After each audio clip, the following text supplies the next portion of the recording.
இந்த நூற்றாண்டின் மிகப்பெரிய எழுத்தாளர் என்று சொல்லப்படுகிற காப்ரியல் கார்சியா மார்கோஸனுடைய ஒரு கதை. அவருடைய கலெக்டட் ஸ்டோரீஸ்லயே மிகச்சிறந்த கதை. இந்த உலகத்தின் மிகச்சிறந்த கதையில ஒரு 10 கதைகள் அதையும் சொல்றாங்க. அதுக்கு பேர் ஆங்கிலத்துல வந்து டியூஸ்டே சீஸ்டா. அதாவது ஒரு செவ்வாய்க்கிழமையினுடைய மதிய தூக்கம் அப்படின்னு ஒரு கதை வந்து ஒரு தாயும் அவருடைய குட்டி குழந்தை ஒரு 6 வயசு 7 வயசு குழந்தை ஒரு ஊருக்கு போறாங்க. அந்த ஊர்ல போயிட்டு ஒரு சர்ச்சில்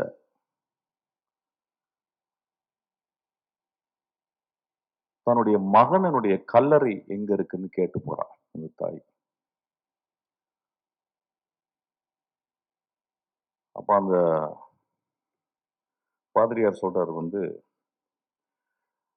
அந்த ரெஜிஸ்டர் கொடுத்து அதில் சைன் போட சொல்றாரு. அந்த அந்த தாய் சைன் போடுறான். அப்போ அவர் கேட்குறாரு, ஏமா இப்படியாப்பட்ட ஒரு புள்ளைய பெத்த அப்படின்றாரு. அப்போ ஒரு சின்ன ஃபிளாஷா ஆப்பிள் கார்சியா எழுதுறாரு. அந்த மனிதன் அந்த அந்த மகன் அந்த ஊருக்கு வந்திருக்கான். ஒரு நாள் இரவு ஒரு கதவை உடைக்கிறான். அந்த வீட்டுக்குள்ள ஒரு பெண் தனியா இருக்கிறா.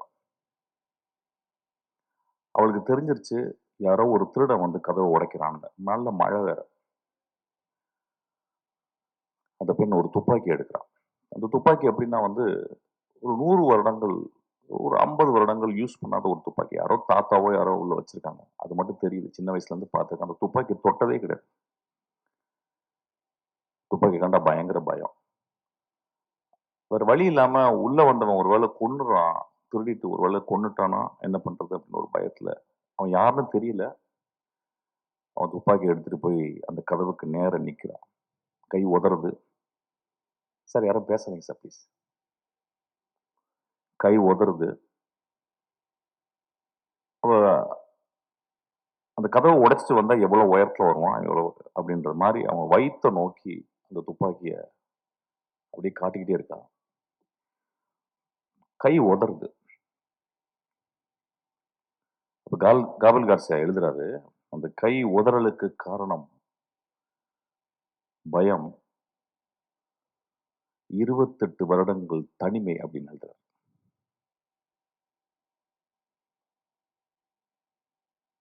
அதுக்கப்புறம் அவன் கையெழுத்து போடும்போது அந்த கேள்வி கேட்கறாரு, இந்த மாதிரி புள்ளை ஏன்பா பெத்தன்னு கேட்கும்போது தாய் சொல்றான், என் புள்ள ரொம்ப நல்ல புள்ளன்றான். நண்பர்களே,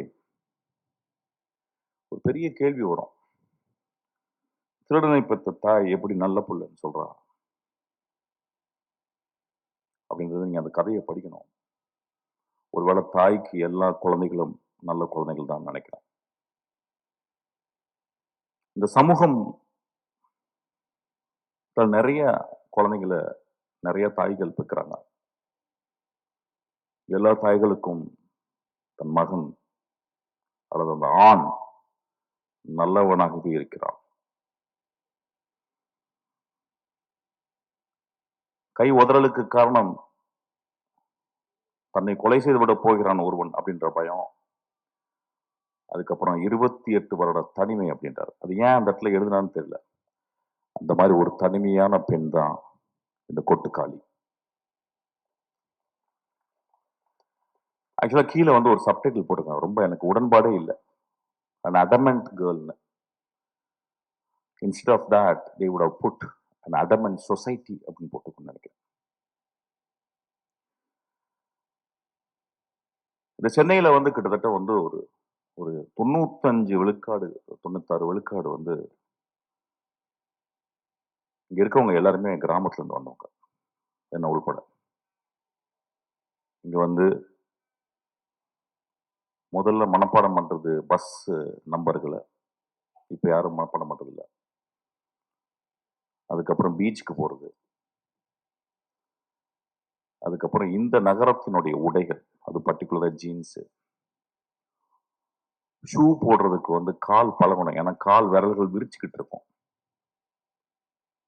இதெல்லாம் சேர்ந்து ஒரு 10 வருடத்தில்